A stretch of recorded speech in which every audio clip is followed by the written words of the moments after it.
हरि ओम। मम नाम हनुमन्साई। अहं प्रथमकक्षायां पठामि।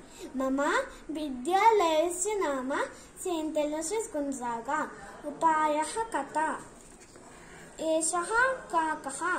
काकः वृक्षशाखायाम् उपविशति। सः रोटिकां खादति।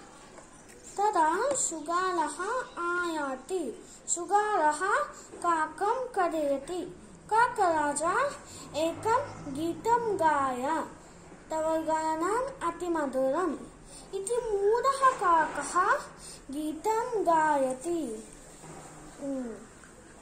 तदा रोटिका अधः पतति। चतुरः शृगालः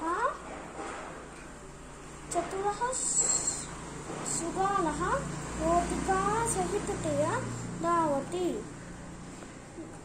काकः निराशः भवति। धन्यवादः।